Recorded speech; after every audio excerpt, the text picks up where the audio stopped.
موضوع الدرس في أحوال القيامة سورة الحاقة تفسير ابن كثير.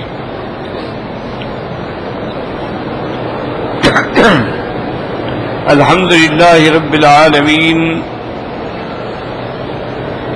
والصلاة والسلام على أشرف الأنبياء وسيد المرسلين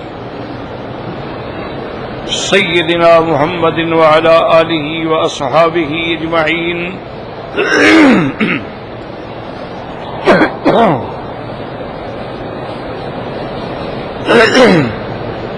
اللهم صل على سيدنا محمد وعلى آل سيدنا محمد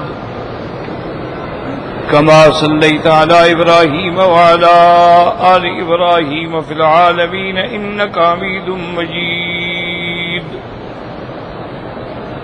أعوذ بالله من الشيطان الرجيم. بسم الله الرحمن الرحيم. فإذا نفخ في الصور نفخة واحدة وحملت الأرض والجبال فدكتا دكة واحدة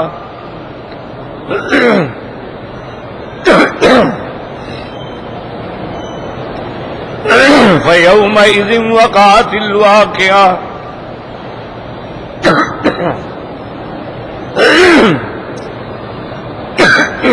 گرم پانی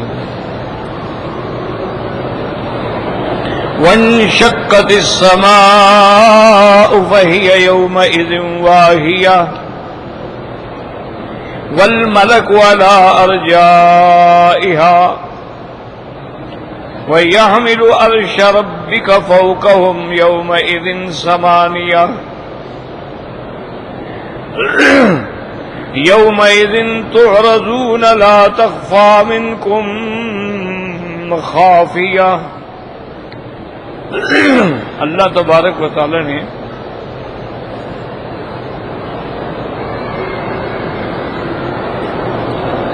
کلام مقدس کی ان آیات مبارکہ میں احوال قیامت کے بارے میں ذکر فرمایا ہے. جہاں تک نفخ صور کا مسئلہ تھا الحمدللہ ہم نے پڑھ لیا کہ اذا نفخ فی الصور، جب صور میں ایک ہی دفعہ نفخہ پھونکا جائے گا زمینوں کو اور پہاڑوں کو اٹھا کے مار کے ریزہ ریزہ کر دیا جائے گا. فَيَوْمَئِذٍ وَقَعَتِ الْوَاقِعَةُ، اسی دن سمجھو قیامت ہو جائے گی. اب اس کے بعد اللہ نے ارشاد فرمایا کہ وَانشَقَّتِ السَّمَاءُ فَهِيَ يَوْمَئِذٍ وَاهِيَةٌ، آسمان پھٹ جائیں گے اور اس دن جو آسمان ہے وہ انتہائی کمزور ہو جائے گا. وَالْمَلَكُ عَلَىٰ أَرْجَائِهَا، اور فرشتے جو ہیں اس کے کناروں پہ ہوں گے. وَيَحْمِلُ عَرْشَ رَبِّكَ فَوْقَهُمْ يَوْمَئِذٍ ثمانیہ، اور اٹھائیں گے اللہ تعالی کے عرش مبارک کو اس دن 8 فرشتے. یومئذ تعرضون، جس دن تم اللہ کے دربار میں پیش ہوگے. لا یخفی منکم خافیہ، کوئی چیز چھپی ہوئی نہیں رہے.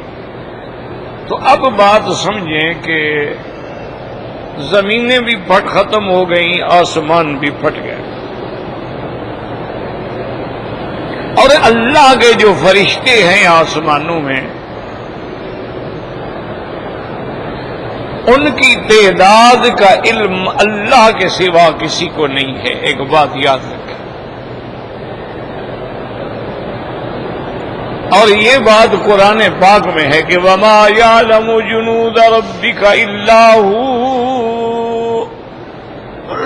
اللہ نے فرمایا کہ میرے محبوب، اللہ کا لشکر جو آسمانوں میں ہے اللہ کے سوا اس کا عدد کوئی نہیں جانتا. اسی طرح ایک صحیح حدیث مبارک میں ہے سرکار دو عالم صلی اللہ علیہ وسلم صحابہ کے ساتھ بیٹھے تھے اور آپ نے آسمانوں کی طرف سر مبارک اٹھایا اور اس کے بعد فرمایا کہ اتت السماء وحق لها ان تأتا.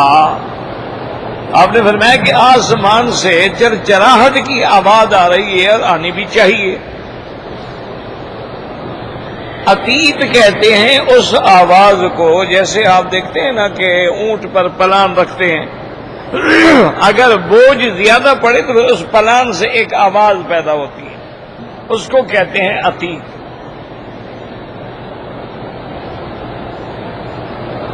اسی طرح جب آدمی سوتا ہے اس کی آواز کو بھی عتیت کہا جاتا ہے.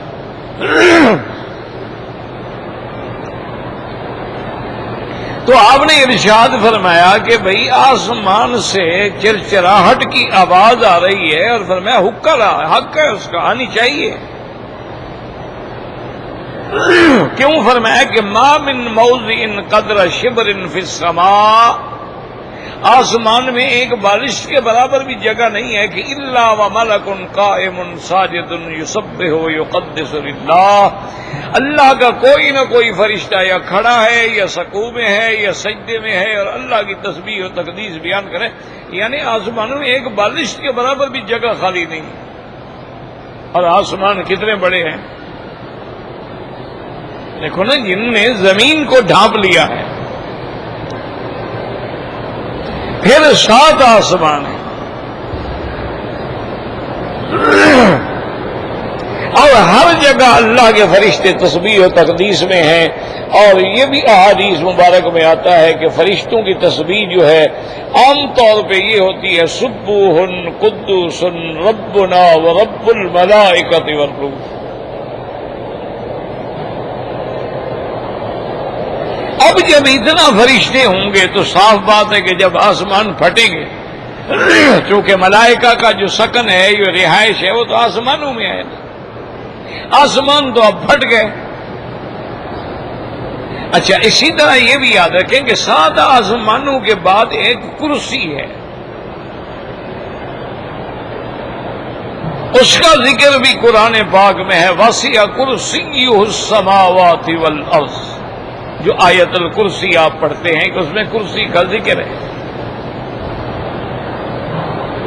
اور وہ اتنی بڑی کرسی ہے، حضور نے فرمایا کہ یہ 7 آسمان 7 زمینیں جو ہیں ان سب کو اس نے ڈھانپ رکھا ہے.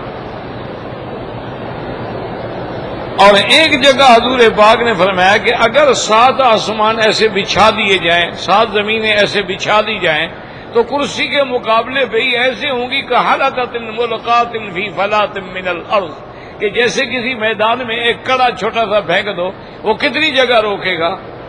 ٹھیک ہے، سارے 7 آسمان 7 زمینیں اس کے سامنے ایسے ہوں گی جیسے کڑا پڑا ہو. اب خود اندازہ کریں کہ کرسی کتنا بڑی ہوگی. اور کرسی کے بعد پھر عرش ہے. عرش جو ہے وہ اتنا بڑا ہے کہ اس کے سامنے کرسی ایسے ہے کہ حلقۃ ملقات فی فلاۃ من الارض. اچھی طرح سمجھیں، پہلے 7 آسمان ہیں، 7 آسمانوں کے بعد پھر کرسی ہے، اس کے بعد پھر عرش اولی ہے. اب یہ بھی مسئلہ جو ہے بہت بڑا مشکل بھی ہے، اور اس کو ہر جماعت نے اپنے عقل و فکر کے مطابق اس کی تعویلات کی ہیں.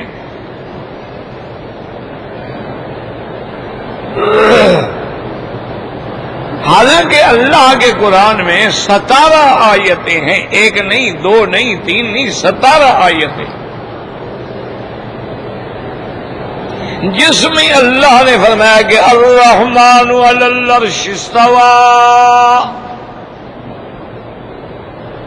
کہ اللہ کی ذات جو ہے وہ عرش پہ مستوی ہے، کما یلیق بشانہ. اب اب اس میں کچھ لوگ اس طرف چلے گئے کہ جی اللہ عرش پہ نہیں ہے، اللہ تو لامکان ہے، وہ کسی مکان میں نہیں ہے، ان کے لیے کوئی جہت نہیں ہے، وہ ہر جگہ ہیں، ہر طرف ہیں، اور اسی لیے وہ ہر جگہ حاضر ناظر ہیں اور ہر بندے کے ساتھ ہیں۔ اور اس پہ انہوں نے اپنی کتابوں میں بڑے بڑے دلائل بھی دیے ہیں کہ اگر ہم مان لیں کہ اللہ عرش پہ ہیں تو پھر ہمیں اللہ کا وجود ماننا پڑے گا۔ اچھا، اگر انکار کرو کہ اللہ عرش پہ نہیں ہے تو پھر سب کچھ ختم۔ یعنی اگر عرش ماننے سے یا اس کی جہت ماننے سے آپ کو شبہ ہوتا ہے، تو جب ہم کہیں گے لا مکان ہی کوئی نہیں تو پھر اس کی ذات کہاں ہوگی؟ یہ بڑے پیچیدہ مسائل ہیں، اور ان کو زیادہ تر جو ہے نا یاد رکھیں کہ بعض تو فرقے خیر باطل ہیں، اور بعض فرقے جیسے باطنیہ ہیں، اور اسی طرح سے معتزلہ ہیں، اور اسی طرح سے اور کئی فرقے، پھر انہوں نے تعویلات کی، نہیں جی اللہ کی عرش میں مانا ہے یعنی اس کا کمال قدرت ہے، کمال عظمت ہے، کمال غلبہ ہے، ورنہ اللہ عرش پہ نہیں ہے، اللہ کی جہت نہیں ہے۔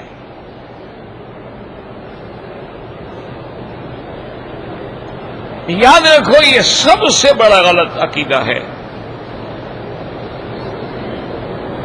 اچھا، جیسے بعض ہمارے شاعر بھی کہہ دیتے ہیں نا کہ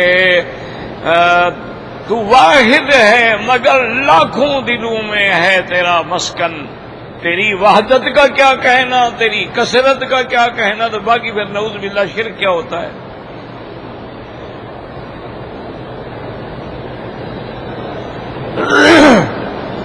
اس لیے ہمیشہ یاد رکھیں، اور سب سے زیادہ اس مسئلے کا جو اہل سنت والجماعت میں امام ابو الحسن اشعری کی طرف منسوب کیا جاتا ہے، حالانکہ یہ بھی غلط ہے، آپ کا پہلے ہی عقیدہ تھا لیکن پھر آپ نے رجوع فرما دیا اسلاف کی طرف۔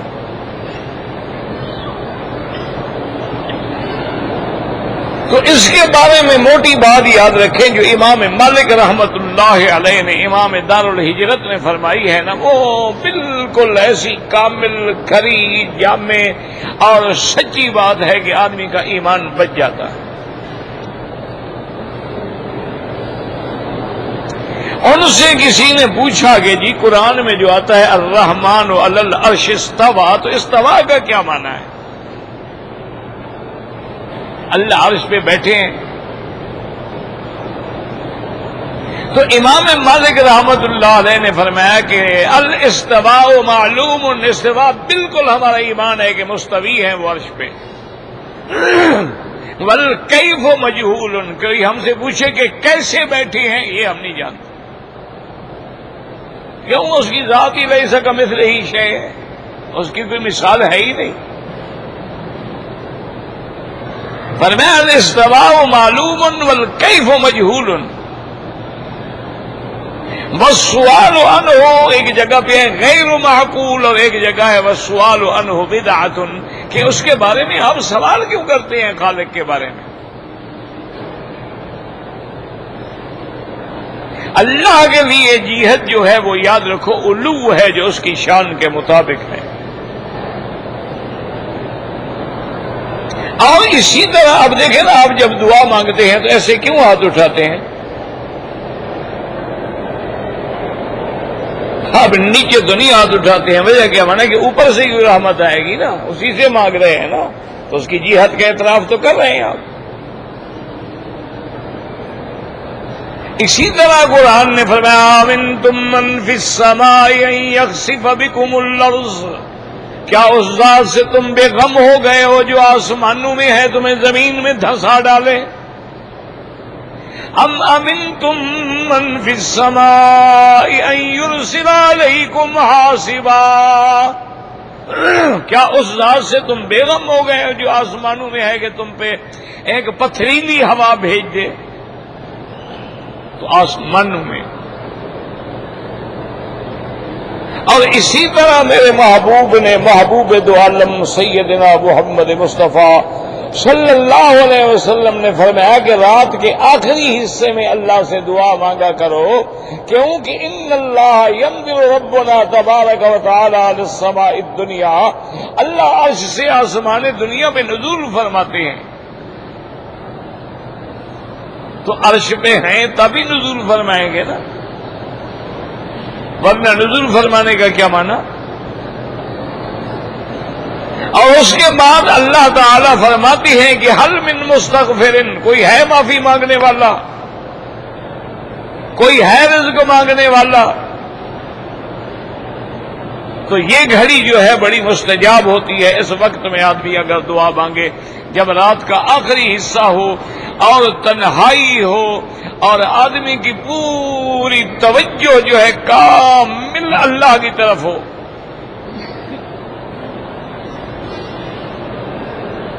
تو اب اللہ کا نزول بھی بیان فرما دیا حضور پاک نے۔ تو اس لیے اب عقیدہ ہمارا یہ ہوگا کہ اللہ کی ذات عرش معلیٰ پہ ہے، مستوی ہے، لیکن اس کی کیفیت کو ہم بیان نہیں کر سکتے۔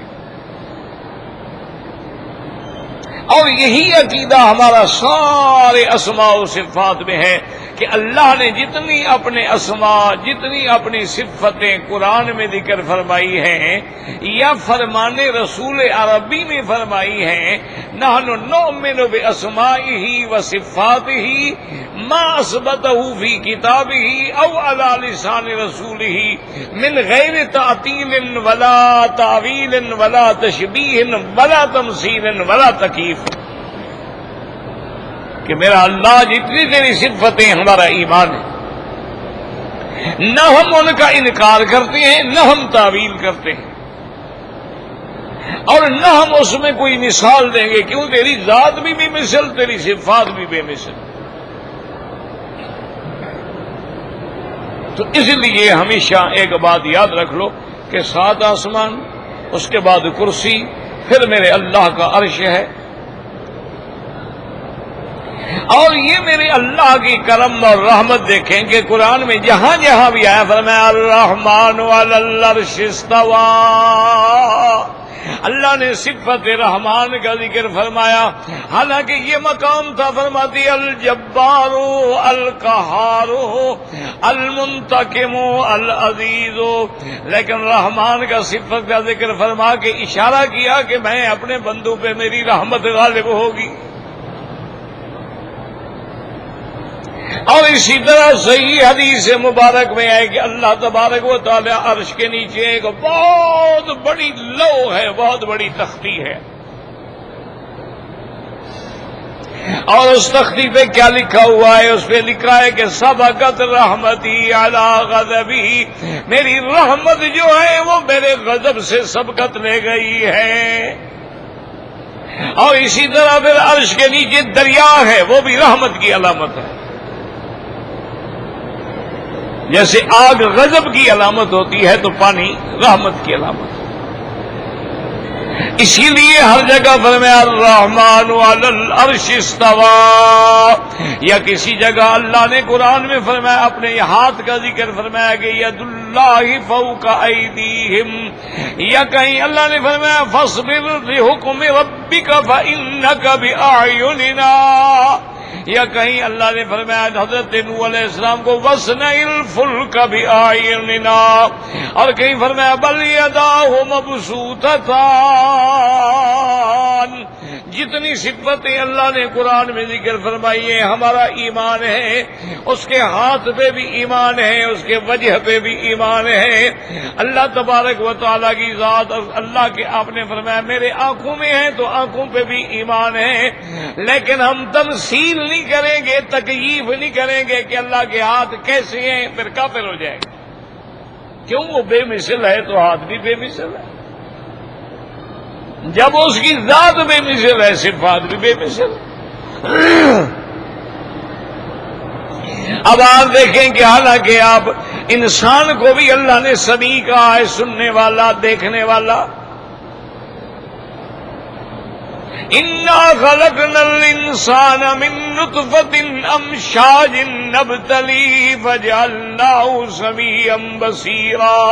اللہ نے فرمایا میں نے انسان کو ایک مختلف نطفے سے پیدا کیا، پھر ہم نے اس کو سننے والا دیکھنے والا بنایا.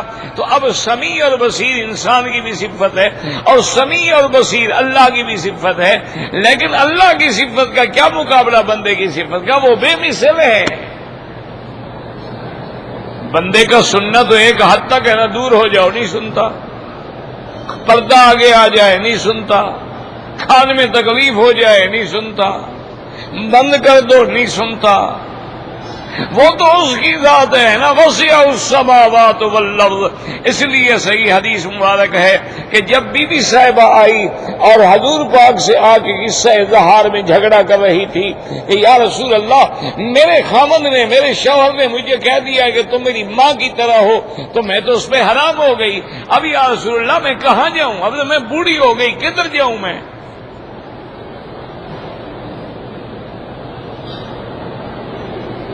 اور اس دور میں زمانے جاہلیت میں یعنی ابتدا میں یہ مسئلہ تھا کہ کوئی بندہ اگر اپنی بیوی کو کہہ دیتا کہ تم میری ماں کی طرح ہو تو وہ ہمیشہ کے لیے حرام ہو جاتی تھی، پھر حلال ہوتی ہی نہیں تھی.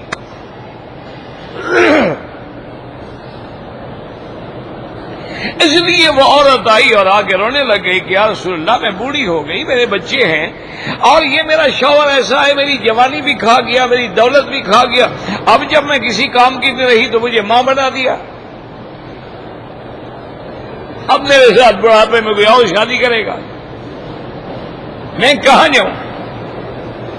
حضور سن رہے ہیں. بی بی عائشہ فرماتی ہے میں بھی غرفے میں موجود ہوں، اور حضور نے فرمایا ما نظر فیک شیء، آپ کے بارے میں اللہ نے قرآن میں کوئی حکم جاری نہیں کیا تو میں کیسے فیصلہ کروں؟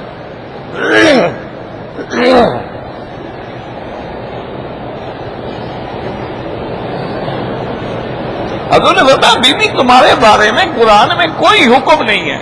اچھا وہ بیچاری غصے میں بھی تھی، پریشان بھی تھی. انہوں نے کہا یا رسول اللہ ہر مسئلہ قرآن شریف میں، صرف میرا مسئلہ کیوں نہیں ہے؟ وہ لڑنے لگ گئی. اس لیے یاد رکھو کہ اگر انبیاء عالم الغیب ہوں تو عالم الغیب بھی کہتا ہے کہ تمہارے مسئلے کا بھی ہمیں پتہ نہیں ہے، بعد میں لگے گا. یہ لوگوں نے عقیدے بنا رکھے ہیں، اللہ معاف فرمائے، اللہ معاف فرمائے. عالم الغیب نہ صرف اللہ کی صفت ہے، کوئی عالم الغیب نہیں، کوئی پیغمبر، کوئی نبی، کوئی ملک، کوئی پیر، کوئی فقیر عالم الغیب نہیں. اللہ چاہے کوئی غیب ظاہر کر دے اس کی مرضی ہے.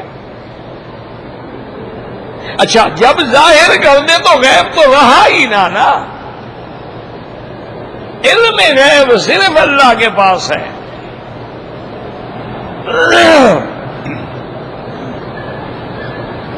تو اب جناب وہ بی بی نے کہا کہ یا رسول اللہ صلی اللہ علیہ وسلم کیا بات ہے آخر کہ میرا مسئلہ قرآن میں آخر کیوں نہیں؟ حضرت نے فرمایا اللہ کی بندی، مانا ربی کے شیان تمہارے بارے میں اللہ نے قرآن میں حکم نازل نہیں کیا تو میں کیسے فیصلہ کروں؟ اور نے کہا اچھا حضور ٹھیک ہے، آپ بھی میری نہیں سنتے نا، ابھی میں جا کے اپنے اللہ کو درخواست دیتی ہوں. نے کہا حضور آپ کے پاس میں درخواست دے تھی، آپ ہی میری نہیں سنتے، تو اب باقی تو اسی کا دروازہ پھر اللہ کے آگے جا کے درخواست کرتی ہوں. اللہ نے اس کو قرآن میں نازل قد سمع اللہ قول التی تجادلک فی زوجہا وتشتکی الی اللہ واللہ یسمع تحاورکما. اللہ نے فرمایا میرا مدنی اللہ نے سن لی بات اس عورت کی جو جھگڑ رہی تھی، وہ جو خامد کے مسئلے میں آپ سے لڑ رہی نہیں تھا، ہم سن رہے تھے. وہ جو آپ سے گفتگو کر رہی تھی ہم سب سن رہے تھے. بی بی عائشہ نے جب قرآن اترا تو کہا سبحان الذی وسع سمعہ فوق العرش. کہنے لگی مولا تیری ذات کی شان ہے، میں کمرے میں موجود بیٹھی تھی غریب، میں نے کوئی لفظ سنا کوئی نہیں سنا، کمال تیرا ہے کہ تو نے عرش پہ سن لیا.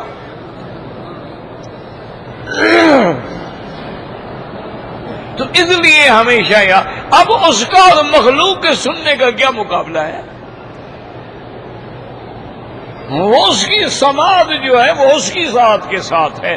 تو اس لیے اب ایک مسئلہ بھی سمجھ لیں کہ اللہ عرش پہ ہیں، عرش پہ مستوی ہے، ان کی جہت علو ہے جو اس کی شان کو زیبا ہے، کما علی کو بے شان ہی، لیکن کیفیت میں کبھی ہم بحث نہیں کریں.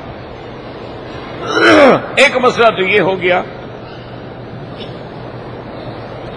اور دوسرا مسئلہ اس آیت میں جو اہم ہے وہ یہ ہے کہ قرآن کہتے ہیں کہ اس دن اللہ کے عرش کو 8 فرشتے اٹھائیں گے.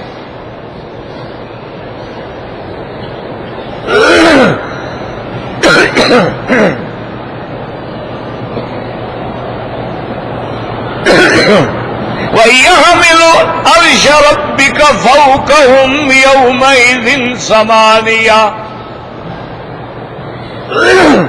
اور ایک حدیث مبارک میں بھی ہے حضور نے فرمایا اب جو ہے عرش کو 4 فرشتوں نے اٹھایا ہے، لیکن اس دن جو ہے پھر 8 فرشتے ہوں. اب اس میں بھی علماء نے بڑی بڑی عجیب باتیں لکھی ہیں، اور یہی وہ مصیبتیں ہیں جو ہمیں یعنی پیش آتی ہیں کہ لکھنے والے تو لکھ جاتے ہیں نا، ان کو پتہ نہیں ہوتا کہ بعد میں کیا ہوگا. کیسے کیسے لوگ دنیا میں پیدا ہوں گے.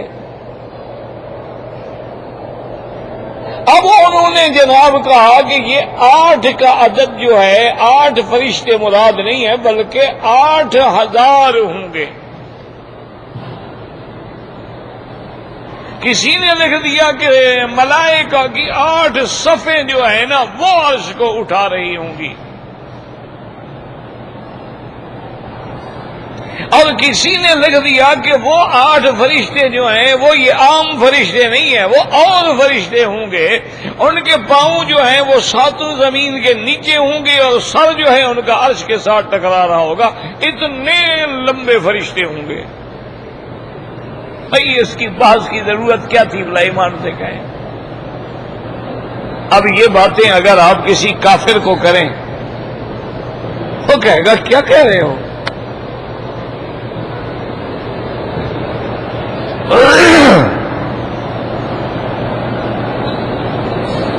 تو اس میں بھی آپ یاد رکھیں، اپنے عقیدے صاف رکھیں کہ 8 سے مراد 8 ہیں، کیونکہ جب حضور نے فرمایا پہلے 4 تھے اب 8 ہیں بس.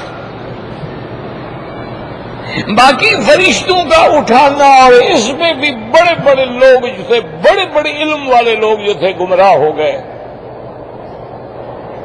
اسی لیے ضرورت ہوتی ہے کہ اگر علم ہو تو پھر کسی استاد کا ہاتھ بھی ہو. جیسے کہ بزرگ کہتے ہیں نا کہ بیٹا مربع کبھی مربی کے بغیر نہیں بنتا. کسی کو سکھا دینا ایسے ڈال دینا، ایسا میٹھا ڈال دینا، اتنا سیب ڈال دینا، ایسے آگ بنانا، ایسے کانچ پہ آنا، ایسے کیوام آئے گا، ایسے مزہ آ کبھی مربع بنے. تو اسی طرح ہمیشہ یاد رکھیں کہ اگر علم ہوگا تو علم تو اگر کسی کو بچا سکتا تو ابلیس کے پاس تھوڑا علم تھا جو ملأ اعلیٰ میں پہنچا ہوا فرشتوں کے ساتھ بیٹھ کے عبادت کر رہا تھا.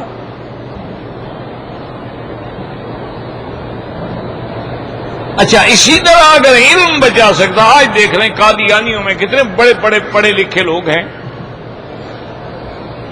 کتنے ماہرین اقتصادیات ہیں، کتنے ماہرین سیاسیات ہیں، فلکیات ہیں. ایک قادیانی کو یعنی وہ آدمی نہ شکل نہ عمل، یعنی جس آدمی کو دیکھنے کے بعد کوئی شریف انسان بھی نہ مانے اس کو نبی مانے. اس سے بڑی کوئی بے وقوفی ہے دنیا میں؟ کوئی کردار تو ہو نا، کوئی کردار ہو جو آدمی عرضی نویس ہو، کورٹ کے باہر بیٹھ کے درخواستیں لکھتا ہو، جو انگریزوں کا ٹوٹی ہو، ان کے حق میں رسالے لکھ کے چھپواتا ہو، جو کبھی کبھی شراب بھی پی لیتا ہو. اس کے اپنے بیٹے نے لکھا ہے بشیر الدین نے کہ ابا جان وائن ٹانک جو ہے استعمال فرماتے تھے. وائن شراب کو کہتے ہیں. یہ ہم نے نہیں لکھا، بیٹا لکھ رہا ہے. جو عورتوں سے مٹھیاں بھرواتا ہو وہ نبی ہوتا ہے. بی بی عائشہ فرماتی ہیں واللہ ما مس ید رسول اللہ صلی اللہ علیہ وسلم، فرماتی ہے خدا کی قسم ہے میرے مدنی کا ہاتھ کسی غیر محرم عورت کے ہاتھ کے قریب چھو کے بھی نہیں گزرا ہے. یہ آج عورتوں سے بیعت کراتے ہیں، عورتوں سے مٹھیاں بھرواتے ہیں اور کہتے ہیں ہم پیر ہیں. یہ دجال ہوتے ہیں، پیر نہیں ہوتے. یہ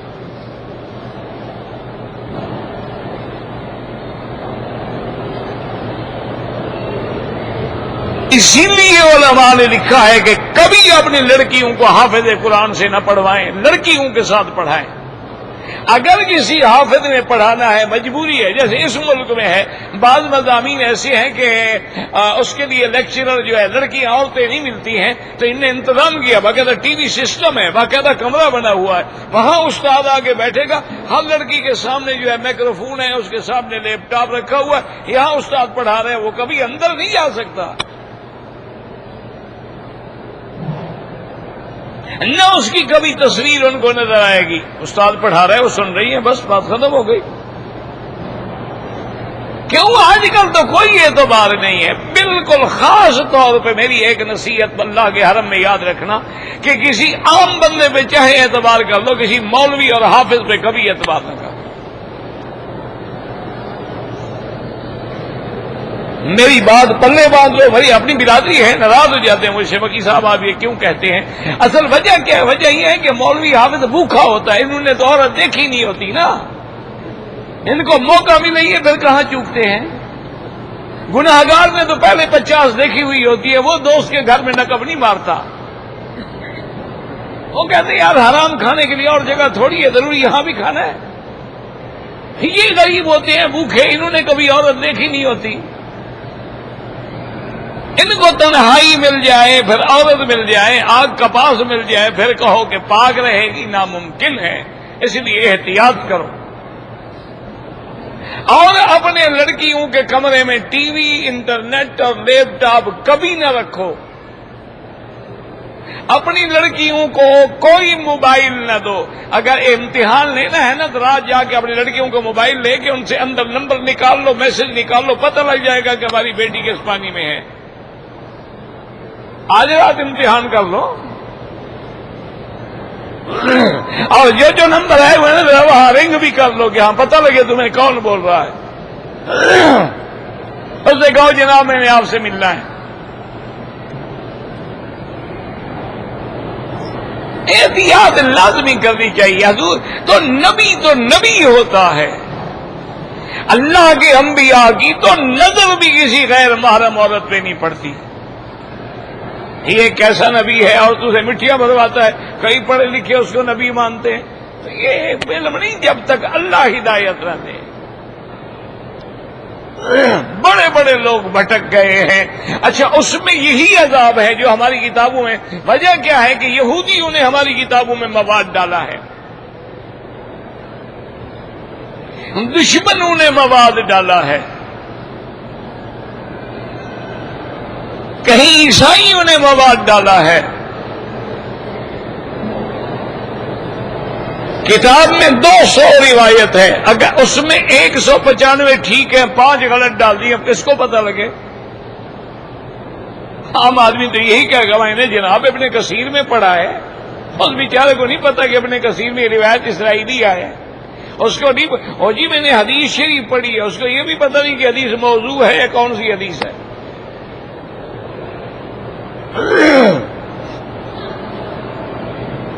اس لیے قرآن کہتا ہے کتنے فرشتے ہوں گے؟ 8. بس ہمارا ایمان ہے کہ 8. اچھا اب وہ فرشتے یہ پتہ ہے کس چکر میں پڑے؟ او جی اتنا بڑا عرش اور پھر خدا کی ذات کو ایسے جو فرشتوں نے اٹھا لیا، پھر تو فرشتوں کی طاقت زیادہ ہو گئی نا، جنہوں نے خدا کو اٹھایا ہوا ہے.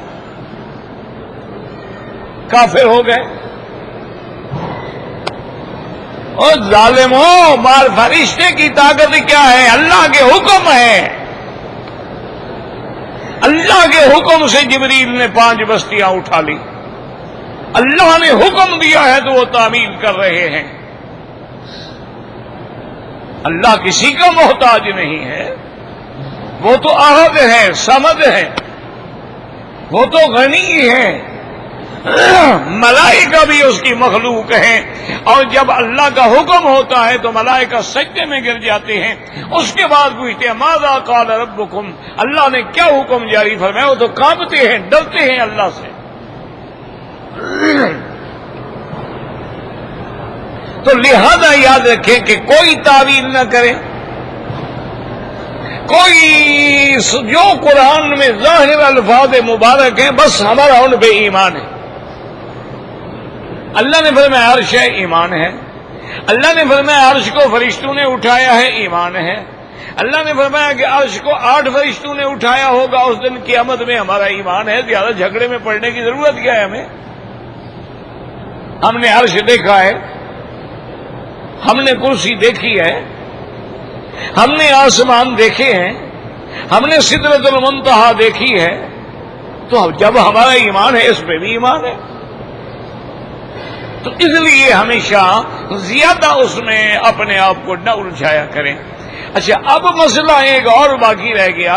قرآن کہتے ہیں کہ جب آسمان پھٹ جائیں گے تو ملائکہ کناروں پہ ہوں گے، اور بھئی جب سور پھونکا جائے گا تو ہر چیز تو مر جائے گی، پھر ملائکہ کہاں بچ گئے جو کناروں پہ ہوں گے؟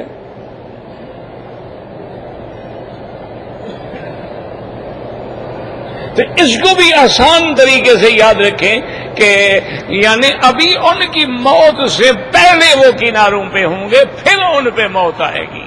یا پھر یہ وہ مراد ہیں جن کے بارے میں اللہ نے فرمایا کہ سب کچھ ختم ہو جائے گا مگر جن کو اللہ چاہے ان پہ موت نہیں آئے گی۔ اسی طرح حدیث مبارک میں ہے کہ آسمان پہلے سے فرشتے اتریں گے، وہ ایک صف بنا لیں گے، پھر دوسری صف، پھر تیسری صف، 7 صفیں بن جائے گی، جس کے بارے میں سورۃ الرحمن میں ہے کہ یا معشر الجن والانس ان استطعتم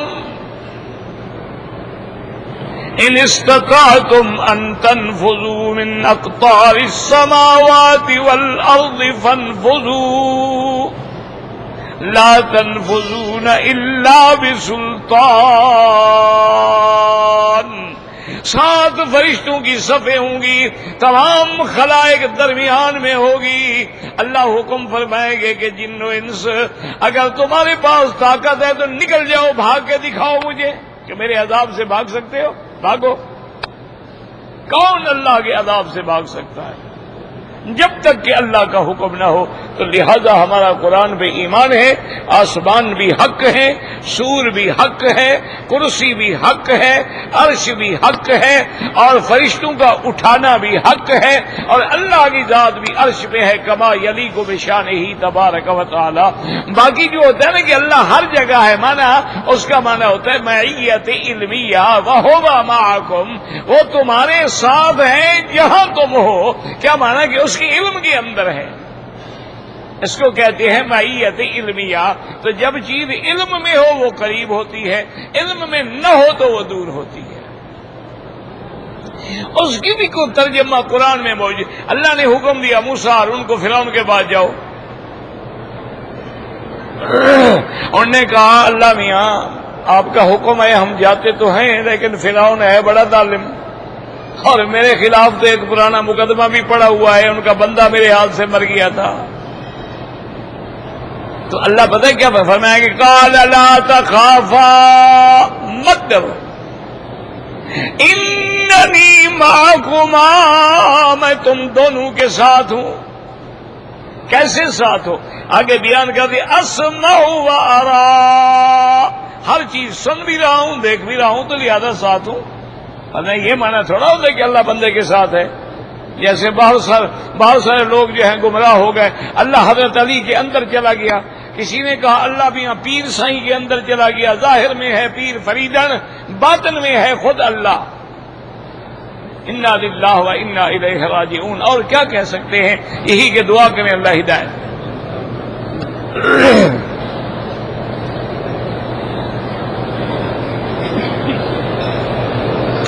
بھائی نیت عمرے کی مدینے سے کر لی ہے، اب اگر عمرہ نہیں کرے گی دم پڑ جائے گی، عمرہ چھوڑے گی فاسد کرے گی دم ہو جائے گی۔ انتظار کریں، یا ایسا کریں ڈاکٹر کے پاس جا کے انجیکشن لگا کے خون بند کرا لیں، عمرہ بھی کر لیں اور ایک دم بھی دے دیں۔ جو لوگ فوت ہو گئے ان کے لیے عمرہ ہو سکتا ہے۔ اگر حیض میں مدینے سے عمرے کی نیت نہیں کی ہے تو دم پڑ جائے گی۔ حیض میں نیت کرنی جائز ہے، فوراً مدینے جاؤ دوبارہ عمرہ کرو۔ بھائی اللہ نے جنت سے نکال دیا، پھر وہ جنت میں نہیں گیا تھا، وسوس لہم الشیطان، وسوسہ ڈالا، جیسے تمہارے دل میں وسوسہ ڈالتا ہے تمہارے گھر آتا ہے شیطان؟ نہیں، تمہارے پاس جو وسوسہ ڈالتے کبھی پکڑ کے باندھ لو نا اس کو۔ وہ تو میلوں میں دور بیٹھ کے بھی وسوسہ ڈال سکتا ہے۔ یزید کے بارے میں ہم کچھ نہیں کہیں گے، اللہ جانے، وہ جانے، حضرت حسین جانے۔ بالکل حجر اسود کے سامنے استلام ہوگا، پہلے نہیں ہوگا، بعد میں بھی نہیں ہوگا۔ والدین کے لیے عمرہ کریں، بالکل کریں، قرض لے کے حج کریں، اللہ نے تو نہیں کہا، شوق ہے تو لیتے رہو۔ طواف میں غیر محرم عورتیں بھی ہوتی ہیں، بچنے کی کوشش کرو، باقی اللہ دلوں کو جانتا ہے۔ صفا مروہ دوڑنے کے بعد کوئی نفل نہیں ہوتے، یعنی یہاں پر جو ہے نا جی، بعض علماء کہتے ہیں کہ سرزمین حرم میں وَمَن يُرِدْ فِيهِ بِإِلْحَادٍ بِظُلْمٍ، یہاں برائی کا ارادہ بھی کرو تو پکڑا جاتا ہے آدمی، لیکن مراد شرک ہے، عام گناہ کی بات نہیں ہے۔ طواف کے دوران چپل گم ہو جاتے ہیں، مجھے دے جایا کریں، میں حفاظت کروں گا۔ اب یہ بھی مسئلہ ہے، میری ذمہ داری ہے، گم ہو جاتے ہیں، اپنے لپیٹ کے ساتھ رکھو۔ اگر آب زمزم کو احرام سے دھویا جائے کوئی مسئلہ نہیں، اگر یہ مسئلہ ہوتا تو صحابہ نہ دھوتے۔ اگر ہم نے ایک عمرہ کر لیا ہے، دوبارہ عمرہ کریں اسی احرام میں، دھونے کی کیا ضرورت ہے؟ کوئی گناہ کیا تھا کہ وہ پلید ہو گیا ہے؟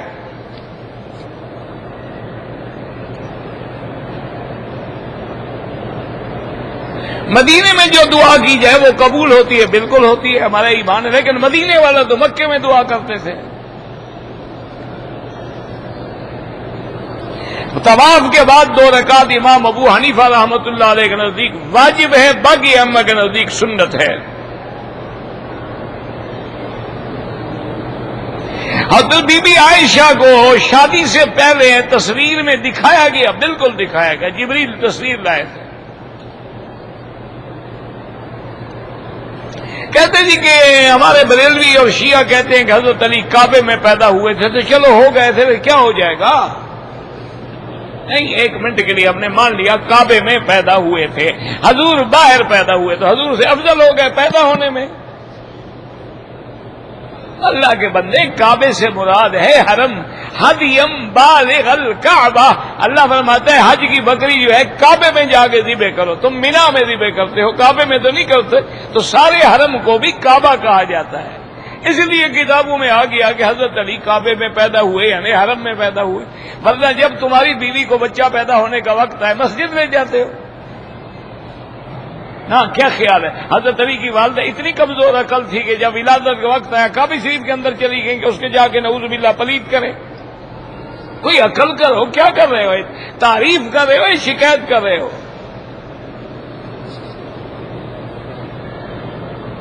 تقدیر اللہ کا فیصلہ، اللہ کا ارادہ، سب تقدیر ہے۔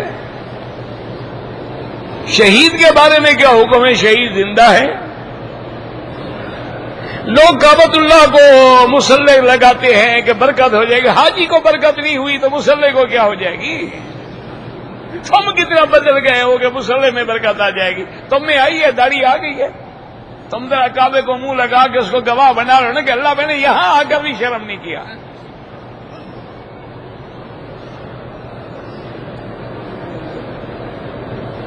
عمرہ کرتے وقت 7 چکر چھوٹ گئے، کون سے 7 چکر بھی چھوٹ گئے مجھے کیا پتا؟ میری بیوی جو ہے بالوں کو رنگ کرتی ہے تو کوئی حرج نہیں، کیا تمہیں خوش کرنے کے لیے کرتی رہتی ہے؟ کہتے کبھی کالا کرتی ہے کبھی پیلا کرتی، تو عورتیں بدلتی رہتی ہیں نا بابا، آج کل فیشن ہے نا، میچنگ کلر ہوتے ہیں نا، جیسے سوٹ پہنا بالوں کا کلر بھی وہی بنا لیا۔ میرے والد فوت ہو گئے، میں خیرات کروں ان کو فائدہ بالکل ہوگا۔ اگر قرآن پڑھ کے مجھے رونا آ گیا اور میرے آنسو کے قطرے قرآن پہ گر گئے، کوئی بات نہیں، خدا کا شکر کرو اگر قرآن پڑھتے رونا آ جائے۔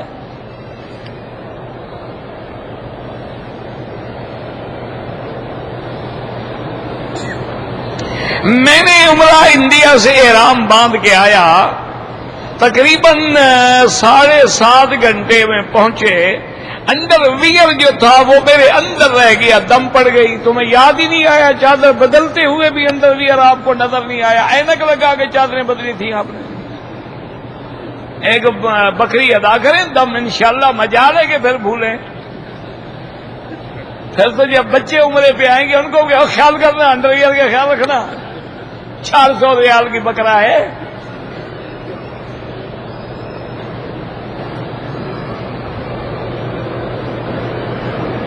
والدین کا عمرہ بالکل کریں۔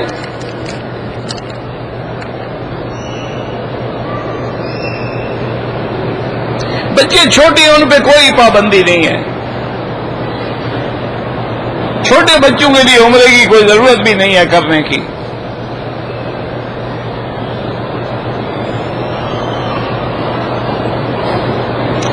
اگر حرم میں اتنا ہوش ہو گیا، بچہ پھنس گیا، اب وہ رکوع بھی نہیں کر سکتا ہے، کھڑا کھڑا نماز پڑھتا ہے، نہیں، نماز لوٹائے گا۔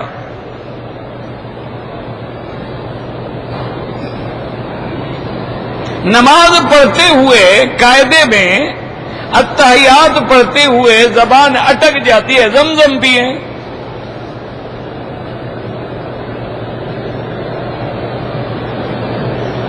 ایک آدمی بغیر احرام کے صفا مروہ دوڑ رہا تھا، ہم نے پوچھا کہ بغیر احرام کے کیوں؟ نے کہا دوسرے عمرے میں احرام کی ضرورت نہیں ہوتی، اس کا اپنا مسئلہ ہے نا۔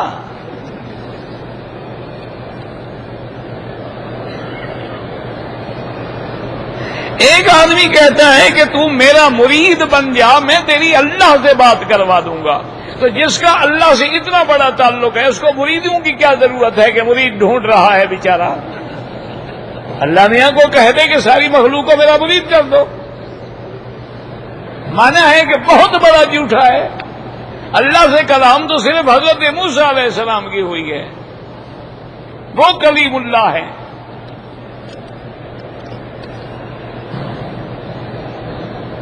مدینہ منورہ مکہ کے درمیان میں جو سبزہ آتا ہے، کیا سبزہ آتا ہے؟ لوگوں کے علاقے ہیں، زمینیں ہیں، کاشت کرتے ہیں، اور کیا ہے؟ تبلیغی جماعت والے فضائل پہ زور دیتے ہیں، تو اور کیا رذائل پہ زور دیں؟ کیا کریں؟ فضائل پہ زور دیں گے تو تمہارے دل میں بھی کوئی اثر ہوگا۔